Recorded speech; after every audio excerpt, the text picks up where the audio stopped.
한 남자가 위암 말기 판정을 받고 병원에 누워 있었습니다. 그 독한 항암 치료를 받는 동안에 머리카락은 다 빠져버렸고 그의 앞에는 동그랗게 퇴원 통지서만 놓여져 있었습니다. 이제 고향에 내려가서 요양을 하면서 그렇게 지내다가 세상을 떠나라는 그런 이야기였겠지요. 이 초라한 모습으로 고향에 돌아온 그 남자는 아무도 마주치기를 원하지를 않았습니다. 고향집에 들어갈 때 그 누구도 친구도 마주치지 않았으면 하는 바람입니다. 하지만 그의 바람과는 다르게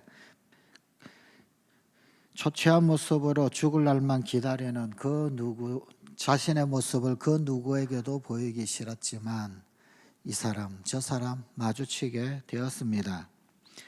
그가 돌아온다라고 하는 소식을 들었던 친구들, 그 고향의 친구들이 하나 둘 나타나기 시작합니다. 그러더니 한마디씩 툭툭 던졌습니다. 그런데 도무지 듣기가 힘들었습니다. 야, 병원에서 여기까지 잘 왔냐? 어디 한번 자세히 보자. 머리카락이 다 빠졌을 텐데 모자 한번 벗어봐. 대머리가 되었을 텐데 우리 한번 다 함께 모여서 보자. 대머리 왔다. 그는 도무지 참을 수가 없었습니다. 수치심이 일고 분노가 일어났습니다. 그러면서 모자를 벗고는 뒤돌아섰습니다. 그러면서 친구들에게 외쳤습니다. 그래, 잘 봐둬라. 곧 죽을 너 친구 모습 잘 봐둬라.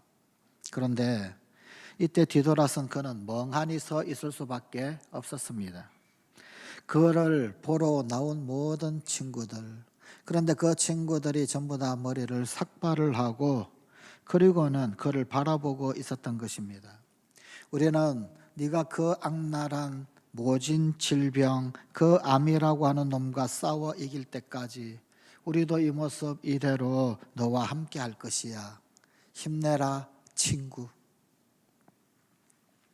사순절을 보내며 이제는 그것이 혹 작은 것이다 라고 한다 할지라도 우리의 사랑이 구체적인 것이어야 하지 않을까요? 우리가 잘 아는 것처럼 예수님께서는 십자가에 달려 돌아가시기 전날 밤 제자들의 발을 씻어 주셨습니다. 그 제자들의 발을 씻어 주신 일, 그것은 제자들 마음속 아주 깊이 간직될 만큼 구체적인 사랑의 행위였던 것이지요. 예수님이 우리에게 남기신 마지막 유언 그것조차도 서로 사랑하라 라는 유언이었습니다. 그런데 여기서 말하는 사랑은 추상적이고 혹은 아니면 이론적인 막연한 것이 아니라 지금 내 곁에 혹은 아니면 이웃에 있는 그 사람을 사랑하는 구체적인 행위, 구체적 사랑의 행위를 말하는 것입니다. 예수님처럼 제자들의 발을 씻어 주든지 아니면 암에 걸린 친구를 위해서 머리를 삭발을 하든지 이 사순절은 예수님께서 피로써 우리를 사랑하신 그 사랑을 증명하신 계절이기도 합니다. 작년 한 해 우리 교회는 피로회복, 사랑의 헌혈 나눔 캠페인을 1년 동안 진행을 했습니다. 코로나 이후에 적십자에서 문자가 상당히 많이 옵니다. 헌혈이 부족하다고, 혈액이 부족하다고. 아마도 오미크론 많은 확진자들이 나오고 양상되는 바람에 그만 헌혈하는 사람들이 줄어든 모양입니다. 하여간 어쩌면 일회성의 행사로 끝하는 것이 아니라 이 사순절을 맞이하여서 우리 주님이 피로써 우리를 사랑하신 그 사랑을 새기는 이 계절에 우리 역시 어쩌면 혹 중단되었던 그 헌혈로서 구체적인 또 다른 사랑의 행위를 실천해 보면 어떨런지요. 구체적인 행동으로 사랑을 드러내는 이 사순절이 되어야 하지 않겠습니까? 강력한 주변 나라들의 간섭, 그리고 또 올바르지 못한 군주들의 폭정에 시달린 이스라엘 백성들, 그들에게 희망이 있다라고 한다면 그것은 오직 하나님의 약속이었습니다. 약속은 기다릴 수 있게 하는 원동력이 됩니다. 희망의 약속이 있으면 인내할 수 있습니다. 참아낼 수 있습니다. 다시 도전할 수 있습니다. 아무리 현실이 어렵다 할지라도 고통스럽다라고 한다 할지라도 이 현실을 극복하고 이것을 넘어가면 그 다음에 영광이 기다리고 있다라는 약속이 있다라고 한다면 무너지지 않고 견뎌낼 수가 있습니다. 이스라엘 백성들에게 하나님이 주신 약속, 그 약속은 이런 것이었습니다. 오늘날 우리가 소위 말하는 언약신학이라고 부르는 것으로서 하나님과 이스라엘 사이에는 큰 두 개의 줄기로 이루어져 있는 언약이 있었습니다. 그 하나는 시내산 언약이라고 부릅니다. 또 다른 하나는 다윗 언약이라고 부릅니다. 시내산 언약은 하나님과 이스라엘 상호 간에 맺어진 언약입니다. 이 언약에서 하나님은 이스라엘의 하나님이 되시고 그리고 백성들은 바로 하나님의 백성이 됩니다. 그런데 이 언약은 서로를 향한 신뢰 그리고 서로를 향한 이행을 전제 조건으로 맺어집니다. 그래서 이 시내산 언약은 조건적입니다. 쌍무적 계약이라고 부릅니다. 언약에 명시된 대로 하나님의 명령, 하나님의 규례, 하나님의 법도를 준수할 때 그 효력이 유지가 되는 언약이었습니다. 따라서 하나님이 정하신 규례와 율례, 법을 지키지 아니하면 이 언약은 깨어지게 되어 있습니다. 또 다른 하나의 언약은 다윗 언약입니다. 하나님께서 일방적으로 책임을 지시겠다라고 스스로 다짐하며 하신 약속 언약입니다. 하나님께서 다윗을 왕으로 세우시고 그리고는 그 다윗 왕가가 영원할 것이라고, 이 다윗을 필두로 해서 앞으로 올 이스라엘의 그 모든 것들 뿐만 아니라 그 왕들을 위하여서 든든한 왕조를 약속하셨습니다. 왕조가 든든하고 왕조가 계속해서 이어진다라고 하는 것은 그 나라가 계속해서 이어지는 것과 다름이 아니었습니다. 그리고 하나님은 당신의 이름을 예루살렘 성전에 두시고 또한 당신이 거처하실 장소를 그 예루살렘에 두시기로 하셨습니다. 하나님이 거하시는 곳이기에 이 예루살렘은 번영하고 안정과 평화를 누릴 수가 있었습니다. 나라가 흔들리는 위기에 빠지게 될 때 사람들은 이 하나님의 약속을 주장을 했습니다. 이 하나님의 약속을 기억을 했습니다. 그리고 그 약속을 의지했습니다. 하나님께서 지켜주신다라고 하신 약속이니 하나님께서 친히 적들을 물리치실 것을 믿었습니다. 그런데 이들이 이 다윗의 언약을 오해한 데서부터 비극이 시작이 되었습니다. 이들은 자신들의 죄는 되돌아볼 생각이 전혀 없었습니다. 자신들의 죄를 회개할 생각은 전혀 없었습니다. 다만 하나님께서 다윗 언약을 무조건 지켜주신다, 그렇게만 믿었습니다. 자신들의 행위가 어떠하든지 하나님이 약속을 지켜주신다라고만 믿었습니다. 그리고 우겼습니다. 실은 다윗 언약 이전에 시내산 언약이 있습니다. 시내산 언약이 있고 그 다음에 왕조도 있고 다윗 언약도 있고 그런 것입니다. 이러한 상황 가운데서 예레미야가 지적한 것이 바로 이 백성들의 터무니없는 맹신이었습니다. 예레미야 7장 8절부터 11절의 말씀입니다. 보라, 너희가 무익한 거짓말을 의존하는도다. 너희가 도둑질하며 살인하며 간음하며 거짓 맹세하며 바알에게 분향하며 너희가 알지 못하는 다른 신들을 따르면서 내 이름으로 일컬음을 받는 이 집에 들어와서 내 앞에 서서 말하기를 우리가 구원을 얻었나이다 하느냐. 이는 이 모든 가증한 일을 행하려 함이로다. 내 이름으로 일컬음을 받는 이 집이 너희 눈에는 도둑의 소굴로 보이느냐. 보라, 나 곧 내가 그것을 보았노라. 여호와의 말씀이니라.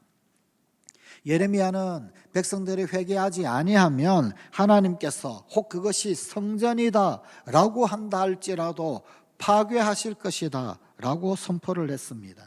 예레미야 7장 12절 그리고 15절입니다. 너희는 내가 처음으로 내 이름을 둔 처소 실로에 가서 내 백성 이스라엘의 악에 대하여 내가 어떻게 행하였는지를 보라. 내가 너희 모든 형제 곧 에브라임 온 자손을 쫓아낸 것 같이 내 앞에서 너희를 쫓아내리라 하셨다 할지니라. 예레미야는 풍전등화처럼 흔들리는 그 나라의 운명 앞에서 백성들이 듣고 싶어 하지 않는 그런 예언을 했습니다. 그런 예언을 선포하니 당연히 많은 고난을 당합니다. 손가락질 받고 매국노라고 욕을 먹고 핍박을 당하고 고난을 당했습니다.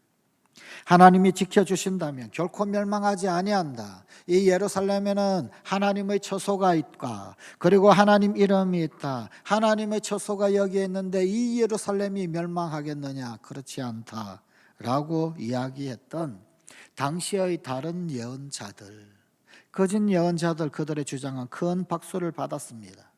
그러나 예레미야는 박해를 받았습니다. 조롱을 받았습니다. 핍박을 받았습니다. 바른 예언을 했기 때문에. 그러나 남한국 유다의 상태는 불순종으로 인하여서 그 어떤 언약 관계가 성립될 수 없는 피폐한 지경이었습니다. 이미 언약 관계가 다 훼손되어 버렸습니다. 언약을 새롭게 갱신하지 아니하면, 새 약속을 세우지 아니하면 하나님의 백성으로서의 지위를 다 잃어버릴 지경이 되어 있었습니다. 사랑의 힘은 참 위대합니다. 그 사랑을 약속하신 하나님은 위대하신 분이십니다. 그런데 그러한 하나님의 약속을 대하는 우리의 태도는 어떠할까요? 종종 사람들은 그 하나님의 사랑을 오해하기도 합니다. 앞서의 친구들을 오해한 말기 위암 환자처럼 말입니다. 심지어 사람들은 하나님의 약속을 담보로 해서 하나님 앞에 불경을 저지르기를 종종 합니다. 아니, 하나님의 약속을 주장한답시고 하나님을 억압합니다. 하나님을 강요합니다. 이스라엘 백성들은 하나님의 사랑을 하나님을 향한 강요로, 하나님을 향한 억압의 무기로 사용을 했습니다. 예레미야 3장 4절 5절입니다. 내가 이제부터는 내게 부르짖기를 나의 아버지여, 아버지는 나의 청년 시절의 보호자이시오니 노여움을 한없이 계속하시겠으며 끝까지 품으시겠나이까 하지 아니하겠느냐. 보라, 내가 이같이 말하여도 악을 행하여 내 욕심을 이루었느니라. 어렸을 때부터 하나님께서 나를 사랑하셨으니까, 젊을 때까지 계속해서 하나님 다 용서해 주셨으니까, 그러니까 지금도 사랑하시고 지금도 무조건 용서하시겠지요. 화도 내지 않으시겠지요. 우리 인간들이 이렇게 하나님 앞에 나아간다고 하나님께서 직접 책망하시는 내용입니다. 이렇게 인간은 사랑을 사랑으로 대하지 않습니다. 사람도 사랑으로 대하지 않습니다. 사람도 이용하고 사랑도 이용합니다. 언젠가 참 많은 화제를 불러일으켰고 높은 시청률을 기록했던 어떤 TV 드라마가 있었습니다. 그런데 그 드라마 이런 내용이 있었습니다. 어쩌면 전도 유명하고 앞날 창창한 젊은 한 여인, 그런데 그만 젊어서 덜컥 미혼모로서 딸을 낳아버렸습니다. 자신의 출세에 지장이 될까 봐 그 낳은 딸을 같은 어머니 그리고 같은 집에서 같이 자란, 어디서 주워온 동생이라고 불리는 다른 한 여인에게 맡겼습니다. 그래서 그 동생으로 자란 여인은 그만 졸지에 미혼모가 되어버렸습니다. 그런데 나중에 그 아이를 놓고 흥정하는 모습을 보여줍니다. 너 그 아이의 진짜 엄마가 나라고 하는 것을 알게 되면 그 아이의 충격이 어떻겠니? 그 어린 아이가 얼마나 충격을 받겠니? 자기도 자기 자신의 악행을 아는지라 선뜻 내가 그 아이를 사랑한다, 네가 정말 그 아이 사랑한다라고 한다면 내가 친엄마다라고 하는 것을 숨길 수밖에 없지 않겠느냐라고 하는 협박 아닌 협박이었습니다. 사실 이런 스토리는 요즘 드라마나 혹은 아니면 영화에 너무나도 흔한 내용이 되어 버렸습니다. 이렇게 죄로 물든 우리는 사랑도 무기로 사용합니다. 사랑도 자신의 이익 혹은 자신의 안위를 지키는데 이용해 먹습니다. 다른 이들을 이롭게 하고 또 받은 사랑 되갚기 위하여 그 사랑을 쓰고 사용을 해야 할 터인데, 그것이 아니라 자기의 추악함을 감추고 또 탐욕을 더욱 채우기 위하여서 가장 고귀한 사랑마저 아주 손쉽게 이용해 버립니다. 바빌론의 침략으로 거룩한 성 예루살렘이 포위되어 있습니다. 성전이 위태롭습니다. 하나님께서 지켜주실 것이다 라고 믿었던 그 믿음들이 흔들립니다. 이런 이스라엘 백성들을 향해서 예레미야는 멸망을 선포했습니다. 그러나 그 멸망을 선포한 목적이 백성들의 멸절을 기다리고 있었기 때문이 아닙니다. 멸망을 선포한 것 자체가 예언의 목적도 아니었습니다. 새 언약을 선포하며 이 엉망진창이 된 지경에서 회복하시는 하나님의 약속을 선포하는 것이 그의 예언의 진짜 목적이었습니다. 훼손되어져 버린, 그래서 쓰레기통에 처박히는 신세가 되어버린 그 옛 언약, 헌신짝처럼 다 어겨져 버리고 버려진 언약, 더 이상 효력을 발휘할 수 없는 그 약속, 그것이 아니라 이제 다시 새 언약, 다시 힘이 있는, 다시금 효력을 발휘하는, 다시금 서로를 지키는 그 새 언약을 선포하여 다시금 회복시키시는 그 하나님의 약속, 그것을 똑똑히 보여주기 위함이 예레미야 예언의 목적이었습니다. 본문 31절의 말씀입니다. 보라, 날이 이르리니 내가 이스라엘 집과 유다 집에 새 언약을 맺으리라. 하나님이 새 언약의 날을 준비하셨습니다. 남왕국이나 북왕국 그 어느 한쪽만을 회복하시겠다라고 하는 선포가 아니었습니다. 하나님의 회복의 선언, 하나님의 약속은 차별이 없습니다. 누구를 더 사랑하고 누구를 덜 사랑하고, 누구는 약속을 주고 누구는 약속에서 배제시키고, 그런 차별이 없습니다. 두 공동체 모두의 회복을 위한 약속의 선언이었습니다. 이 새로운 약속은 시내산 언약처럼 쌍무적인 약속도 아니었습니다. 하나님께서 직접 새롭게 세우시는 약속이요, 아니 차라리 하나님의 다짐이었습니다.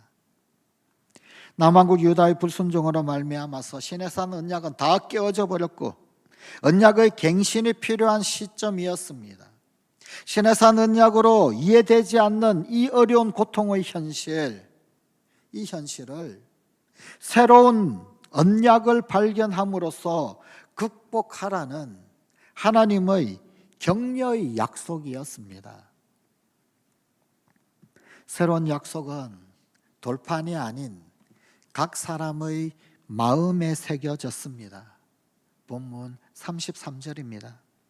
그러나 그날 후에 내가 이스라엘 집과 맺을 언약은 이러하니 곧 내가 나의 법을 그들의 속에 두며 그들의 마음에 기록하여 나는 그들의 하나님이 되고 그들은 내 백성이 될 것이라.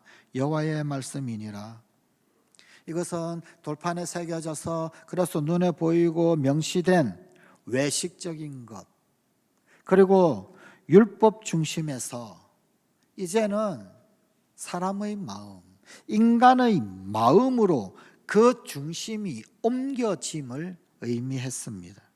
그래서 더 이상 하나님을 섬기는 것이 종교적인 예식에 머물지 않게 될 것입니다. 아니, 각 사람의 마음에서 삶을 통해 또 혹은 아니면 변화된 생각, 변화된 의식, 변화된 가치관, 그것을 통해서 이 세상 가운데 드러나게 될 것입니다. 그러나 하나님의 사랑은 변함이 없습니다. 하나님은 여전히 그들의 하나님이 되고 그들은 여전히 하나님의 백성이 될 것입니다. 다만 그것은 돌판에서 우리 마음으로, 마음에 새기신 약속입니다. 단지 이 언약을 떨칠래야 떨칠 수 없게 마음에 새겨주셨고, 이 언약을 기억할 수밖에 없게 마음에 새겨주셨고, 그래서 실천해야 할 우리 인간의 의무 그리고 책임이 더욱 크게 주어졌을 뿐입니다. 자꾸만 생각날 것입니다. 자꾸만 기억날 것입니다. 가르쳐주지 아니하여도 지식을 쌓지 아니한다 할지라도 그 마음에서 새겨지게 될 것입니다.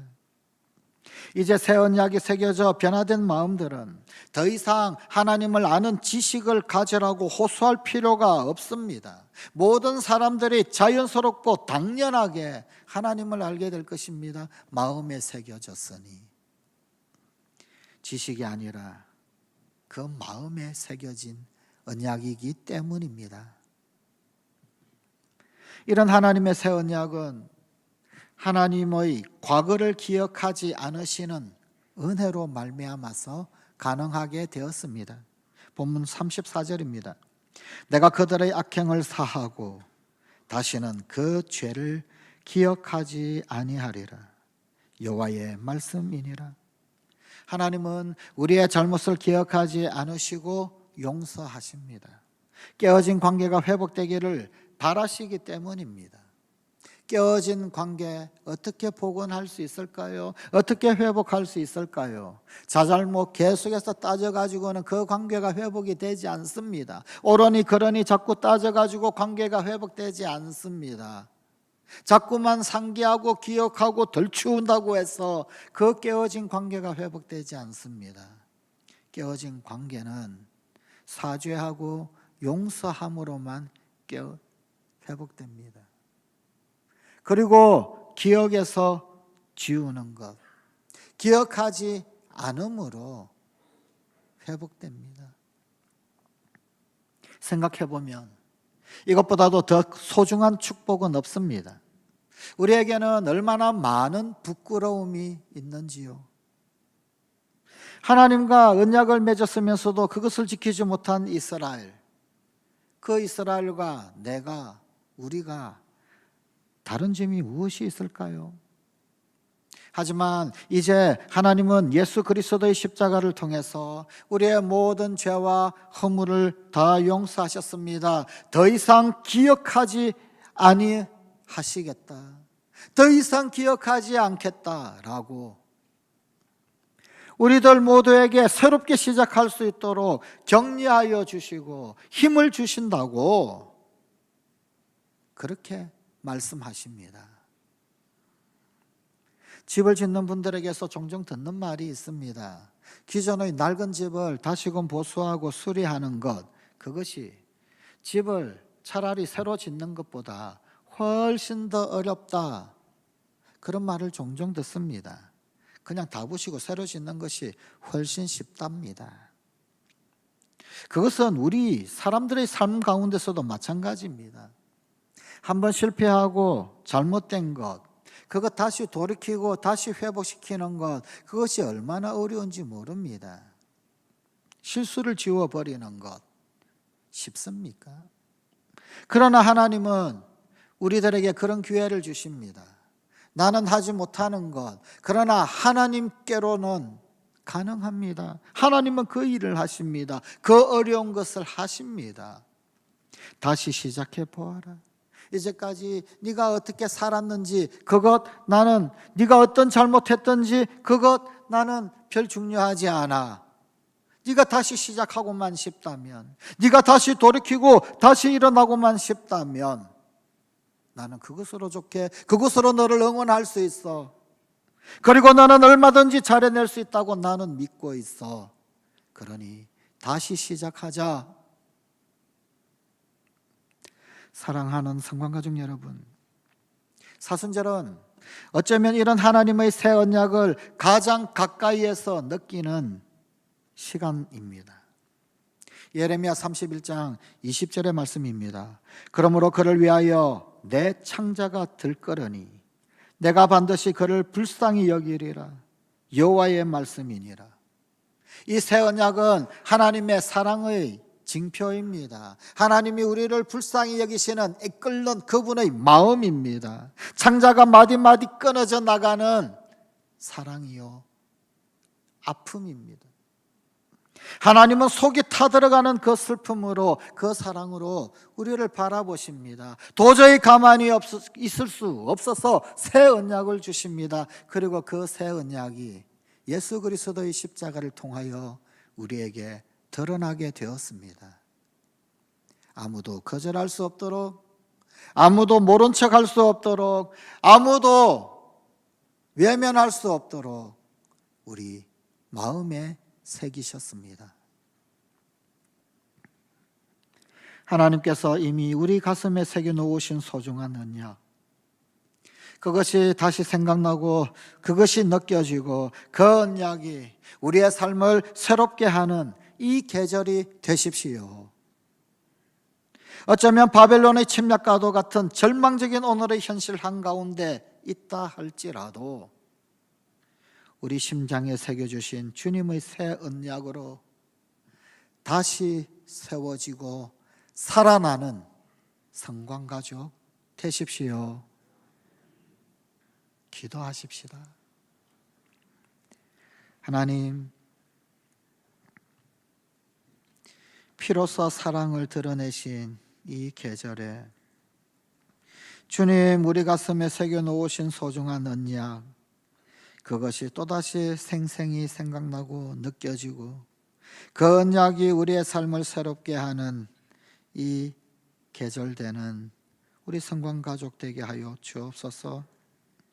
어쩌면 사방으로 외삼을 당한 것 같은, 혹은 바벨론이 예루살렘을 포위하여 침략한 그 절망적인 현실, 그 한가운데 있는 것 같아 할지라도 우리 심장에 새겨 넣어주신 주님의 그 새 언약으로 다시 일어나고 다시 용기를 내고 다시 세워지고 다시 모든 죽어가는 것들이 살아나게 되는 우리 성광가족들이 되게 하시옵소서. 예수님 이름으로 기도드리옵나이다. 아멘.